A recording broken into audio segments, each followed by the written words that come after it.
No, doktor Coren, zdaj pa vi seveda se ukvarjate tudi z algoritmi, ne pa s to umetno inteligenco, da gremo zdaj nazaj na vašo temo, in z tehnologijo veriženja podatkovnih blokov. Torej, kako bi nam pa ta tehnologija lahko pomagala pri javnih razpisih? Ja, na to tematiko v svetu vlada kar precej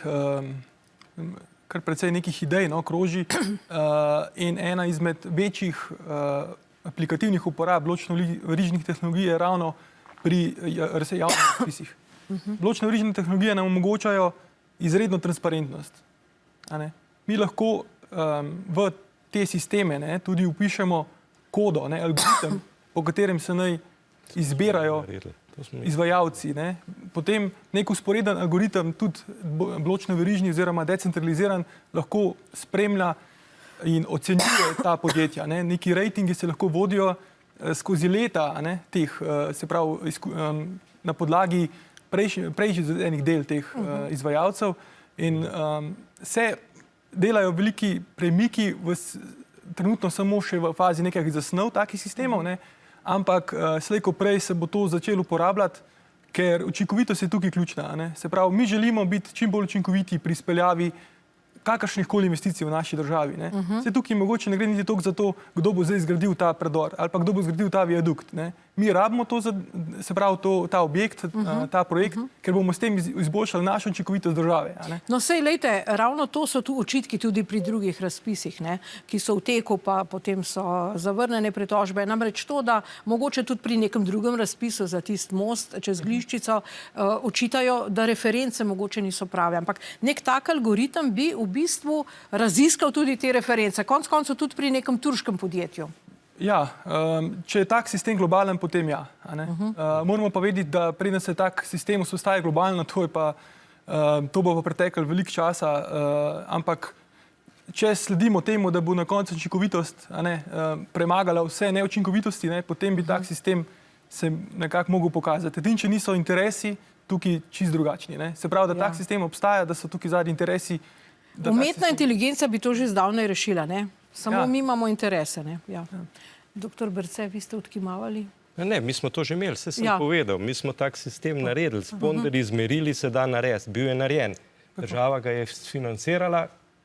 Ni se prenesel, ne? Koliko let? 15 let nazaj in ga ne uporablja. Vprašanje je, zakaj ga ne uporablja. Kaj vi mislite, zakaj? Jaz mislim, da je gospod Šešerko to lepo povedal, da so te močni interesi odzadaj in lobiji tako močni, da je to težko prebiti.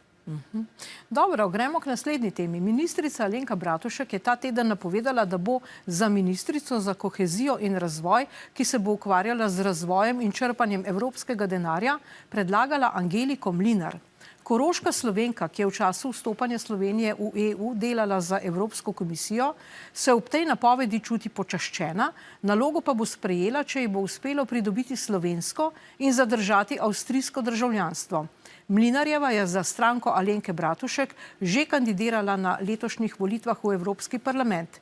Kljub temu, da volilni rezultat ni zadostoval za poslanski sedež, je Mlinarjeva zbrala več kot 15.000 preferenčnih glasov od skupno nekaj več kot 19.000, ki jih je zbrala stranka Alenke Bratušek. V javnosti pa so se že pojavila vprašanja, ali lahko oseba brez slovenskega državljanstva sploh postane ministrica. Prepričani smo, da bi lahko bila velika dodana vrednost pri novih pogajanjih oziroma pri pogajanjih za novo finančno perspektivo. Doktor Šešerko, vi ste bili v prvi vladi. Kaj vi menite? Lahko postane nekdo, ki ni slovenski državljan, član te vlade? Ja, jaz mislim, da vsekakor potrebne so primerne odločitve v vladi, če je treba tudi v parlamentarnem odboru, in se to lahko uredi. Poleg tega pa mislim, da bi bilo to sploh dobro. Saj si Slovenci zunaj Slovenije, slovenske meje, niso oni krivi, da niso slovenski državljani. To je čist narobe razmišljanje tistih birokratov, ki tu porekajo. Je pa res, da če so pomisleki z avstrijske strani, potem bi morala slovenska stran rešiti tudi brez državljanstva to zadevo. Ona je vsekakor kvalificirana za to funkcijo, ima primerne izkušnje in lahko verjetno boljše kot nekateri slovenski kandidati opravlja to funkcijo. Gospa Škrabar, se to zdaj ni prvič, da se pojavlja to vprašanje. Mislim, da je tudi dr. Andrej Bajuk prišel kot minister, pa je imel argentinsko državljanstvo in potem smo velikokrat slišali, da Argentina ne dovoli, da ima še kakšno drugo državljanstvo. Skratka, pa tudi pri Avstriji zdaj lahko slišimo in beremo, da tudi Avstrija ni tako liberalna. Skratka, se vam ne zdi, da druge države bolj samozaščitno tu ukrepajo, da je tu vendarle nek močan argument na tem, komu zdaj nekdo služi, ali tej državi, ali oni? Kaj vi menite kot detektivka? Jaz se strinjam, in tudi menim pač, da bi mogli gledati vsak primer posebej. Torej, če to koristi naši državi, da ima gospa Mlinar torej dvojno državljanstvo, zakaj se to pač ne uredi? Je res, da pri nas je tako, da predsednik, poslanci, sodniki in državni uradniki morajo imeti državljanstvo, seveda pri ministrih pa velja ta, oziroma je ta pravna praznina. Malo sem se poglabljala v to, torej tudi kaj ustava pravi, se pravi v svojem 3. členu, v svojem 44. členu, torej določa, da ima oblast ljudstvo v Sloveniji in pa 40. člen, ki določa, da ima vsak državljan pravico, da v skladu z zakonom neposredno ali po izvoljenih predstavnikih sodeluje pri upravljanju javnih zadev. Torej tako nekako urisano. Seveda pri gospe Angeliki Mlinar je treba pa upoštevati to, da je bila rojena v slovenski družini, v tedaj še čisto slovenski Stari vasi pri Šentplišu in da je tudi več kot desetletje živela in delala v Ljubljani. Bila tudi poslovno aktivna in torej v politiki od otroštva ima kilometrino, ima znanje in tudi s tematikami, s katerimi se je ukvarjala, torej ne nazadnje tudi ženske pravice v svetu. Vse to mi dokazuje, da je kot oseba kompetentna in zakaj se je to se je dobila veliko glasov na teh tako ne bi volitvah. omogočilo. Doktor Berce, ali se lahko taka oseba znajde v konfliktu interesov? In če kje, kdaj? Ja, gledajte, moje mnenje je, da živimo še vedno v plemenski skupnosti, imenujemo jo pa nacionalne države, ne. Zdaj, če smo to tako zapekli, potem moramo najbrž ta pravila upoštevati do konca ali pa se zmeniti, da to ne obstaja več, ne. Za športnike zahtevamo, da se naturalizirajo, ne.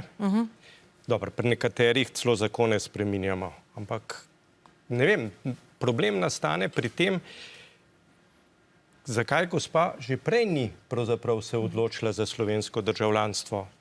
Vse bi ga lahko dobila verjetno, ne? Če je bila rojena v slovenski družini. Zdaj, ko se ji pa ponuja neka pozicija, se pa stvari spreminjajo. Jaz sem majčkeno v dvomih, kar se tega tiče.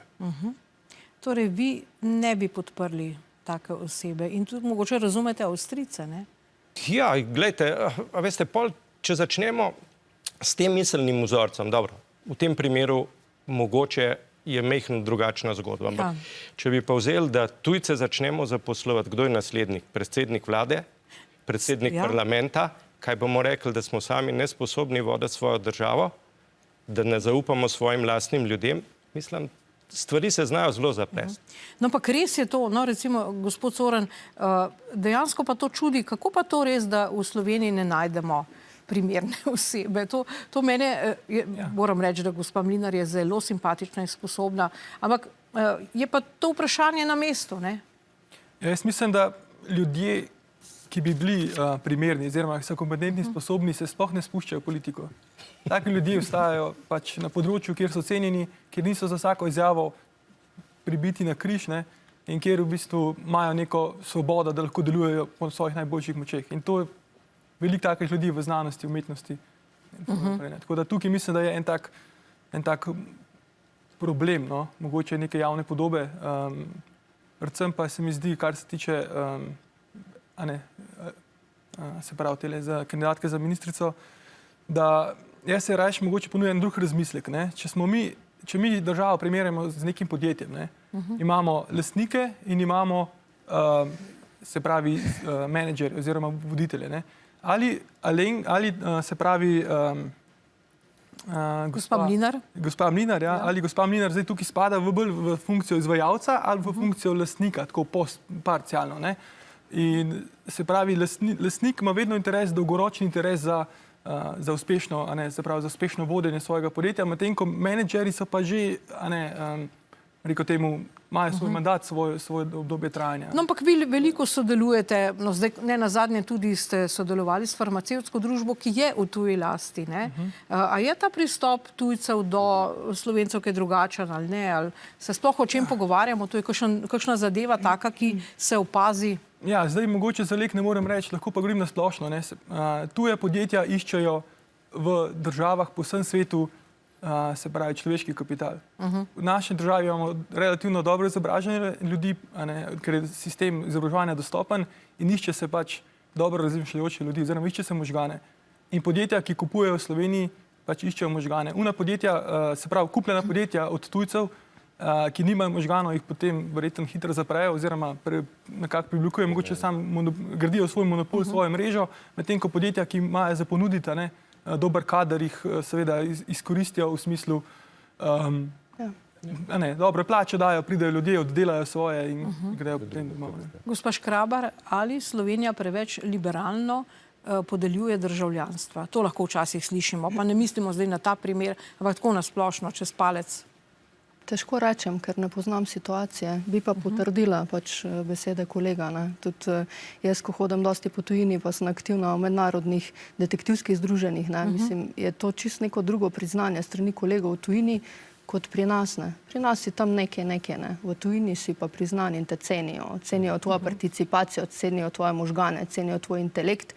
In ko prepoznajo to, da si pripravljen neke spremembe narediti, imaš odprta vrata. In ni važno, ali si državljan ali ne. In ni važno, ali si državljan in ne, in ni važno, kakšne interese oziroma kaj je ni važna politična obarvanost ali pa karkoli drugega, če se pravilno izrazim. Ne.